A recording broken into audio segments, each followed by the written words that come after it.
आप सभी को मेरा नमस्कार। आज हम लोग आप लोगों को मिशन इंद्रधनुष के बारे में बताने जा रहे हैं, जो कि टीकाकरण पर आधारित है। आओ सुनाएं एक अनोखी कहानी। एक थी नन्ही बिट्टी और उसकी माँ रानी।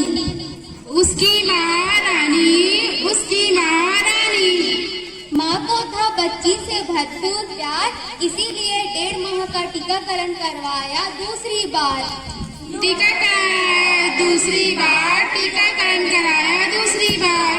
टीकाकरण कराने के बाद माँ घबराई और डरते डरते ये बात अपने पति विजय बाबू को बताई।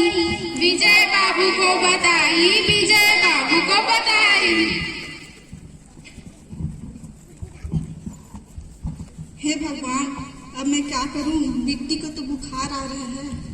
अजी सुनते हो, शर्मा जी के यहाँ से कॉल आया था। बोल रहे थे कि बिटिया को देखे बहुत दिन हो गया, तो आज शाम को हम लोग बिटिया को लेकर शर्मा जी के यहाँ घूमने चलेंगे। लेकिन बिट्टी को तो देखो, इसे बुखार आ गया। क्या लग रहा है? बुखार आया है। कैसे? आज सुबह टीका लगवाई थी। मैंने मना किया था ना, टीका मत लगवाना। बहुत होशियार बनती हो आप और आपकी एनएम दीदी। अगर मेरे बच्चे को कुछ हुआ तो सोच लेना। रहने ही दो। कहाँ चली? डॉक्टर दीदी के पास। रुको, मैं भी आ रहा हूँ। अब गुस्से में तमतमाया विजय अपनी पत्नी रानी के साथ डॉक्टर के पास जाते हैं। पर रास्ते में उन्हें मिल जाती है आशा दीदी। अरे रानी, क्या हुआ? इतनी परेशान क्यों हो? देखो ना दीदी, बिट्टी को बुखार आ गया। क्यों? आज ही सुबह मेरे मना करने के बाद भी टीका लगवा के आ गई और बच्चे का तबीयत खराब हो गया। बस इतनी सी बात, इसमें घबराने वाली कोई बात नहीं है। ये तो मामूली बुखार है, इसका आना स्वाभाविक है। जो एनएम दीदी ने दवाई दी थी वो पिला देती। ओहो, मैं तो भूल ही गई।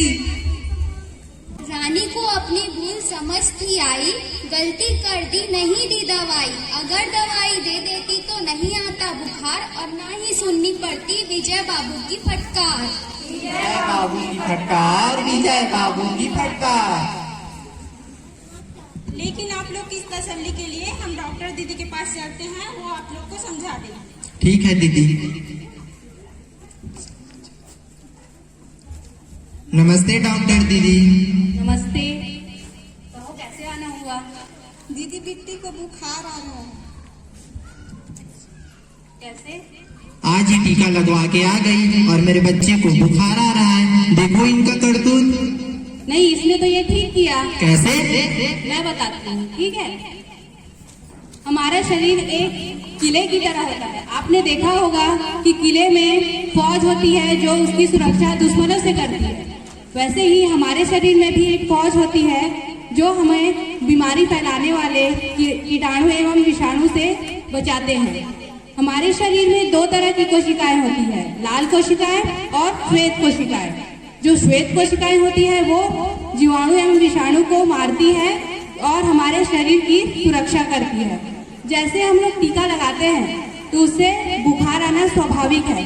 बुखार आने पर पैरासीटामोल की जो दवाई होती है उसे पीसकर दूध में मिलाकर पिलाना चाहिए। और अगर टीका लगाए हुए जगह में अगर सूजन है तो वहाँ पर उसको कुनकुने पानी से सिकाई करना है। समझ में आया? अब मेरे बच्चे को तो कुछ नहीं होगा ना? हम बच्चों को उन बीमारियों से बचने के लिए टीका लगाते हैं जिससे उसे सबसे ज्यादा खतरा होता है, जैसे कि काली खांसी, गलघोटू, टिटनस, पोलियो, हेपेटाइटिस, खसरा और टीबी। समझ में आया?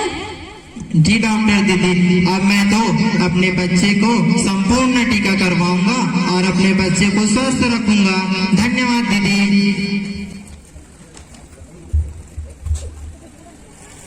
इतनी लड़ाई लड़ने के बाद कोशिकाएं हुई चकनाचूर, पिता का भ्रम हुआ दूर। पिता का भ्रम हुआ दूर। इतनी अच्छी बात बताई डॉक्टर दीदी ने ध्यान रहे टीका छूट न जाए भाई।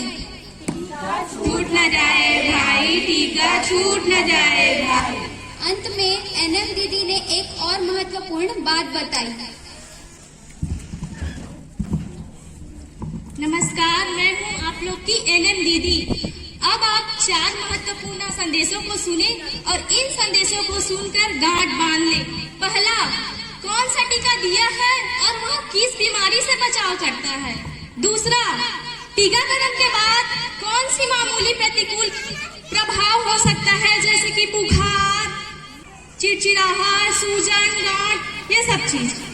तीसरा, अगले टीके के लिए बच्चे को कब और कहाँ लाना है।